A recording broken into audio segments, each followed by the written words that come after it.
തെറ്റ് ചെയ്തവർ 100% കുടുങ്ങും. അതാണ് കർണാടക സർക്കാർ നൽകിയിരിക്കുന്ന ഉറപ്പ്.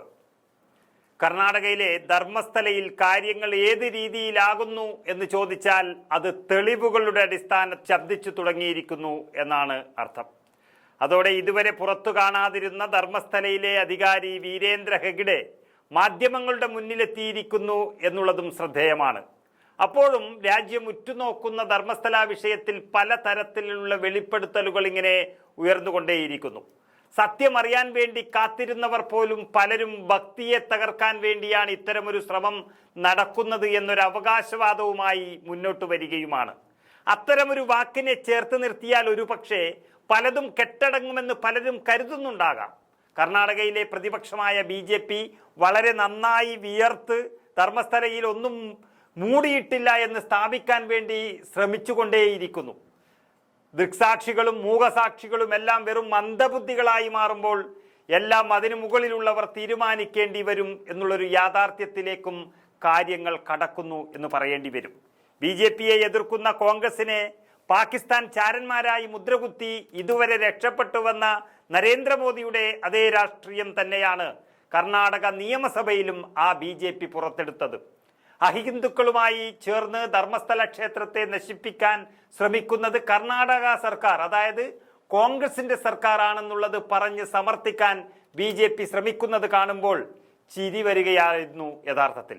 പക്ഷേ കോൺഗ്രസ് സർക്കാർ ആ ക്ഷേത്രത്തെക്കുറിച്ച് ഒന്നും പറഞ്ഞില്ലെന്നും ധർമ്മസ്ഥല എന്ന വലിയ പ്രദേശത്ത് നടക്കുന്ന കൊലപാതകങ്ങളെക്കുറിച്ച് മാത്രമാണ് അന്വേഷിക്കാൻ തീരുമാനിച്ചതെന്നും പറയുമ്പോൾ BJPക്ക് ഇത് ക്ഷേത്രത്തിൽ എന്ന് വരുത്തി തീർക്കാൻ വലിയ ശ്രമമാണ് നടത്തിയത്. എങ്കിലും കർണാടകത്തിലെ കോൺഗ്രസ് സർക്കാർ വളരെ വ്യക്തമായി കാര്യങ്ങൾ പറഞ്ഞു കഴിഞ്ഞു.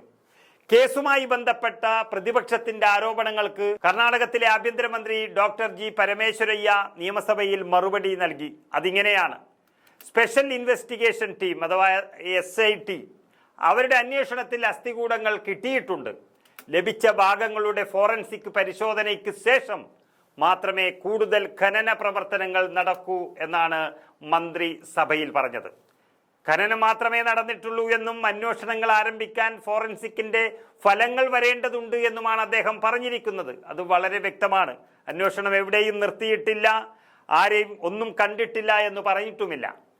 കുറ്റം ചെയ്തവരെയല്ല, പരാതിക്കാരനെ അറസ്റ്റ് ചെയ്യാനായിരുന്നു BJP തിരക്കുകൂട്ടിയത്.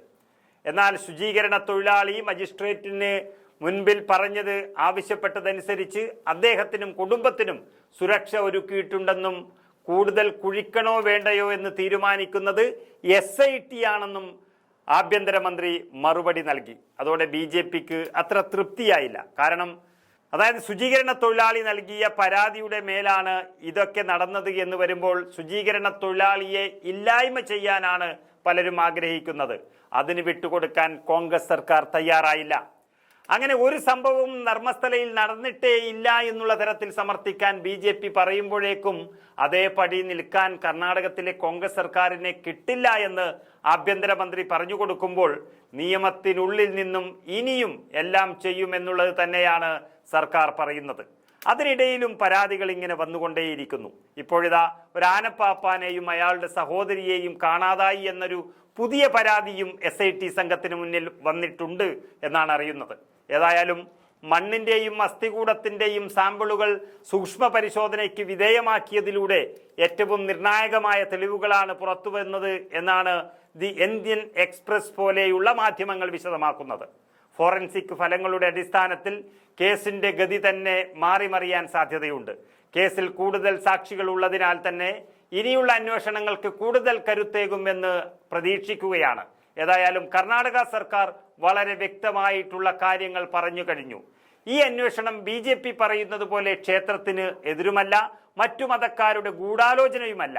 അത് ഒരു പരാതിക്കാരൻ മജിസ്ട്രേറ്റിന് മുന്നിൽ നൽകിയ രഹസ്യമൊഴിയുടെ അടിസ്ഥാനത്തിൽ കോടതി പറഞ്ഞു തന്നെ നാട്ടുകാരുടെ ആവശ്യപ്രകാരമൊക്കെയുള്ള അന്വേഷണ സംഘത്തെ നിയമിച്ചത് പ്രകാരമാണ്. പൂർണ്ണ സ്വാതന്ത്ര്യം SITക്കാണ്. അവർ കണ്ടെത്തിയത് അവർ പരിശോധിക്കുന്നുണ്ട്. അത് തെളിഞ്ഞാൽ അന്വേഷണം 100% വരും. കുറ്റം ചെയ്തവർ കുടുങ്ങുക തന്നെ ചെയ്യും. അതിൽ സർക്കാരിന് ഒരു താല്പര്യവുമില്ല എന്നുള്ളതാണ് പറഞ്ഞു വെക്കുന്നത്.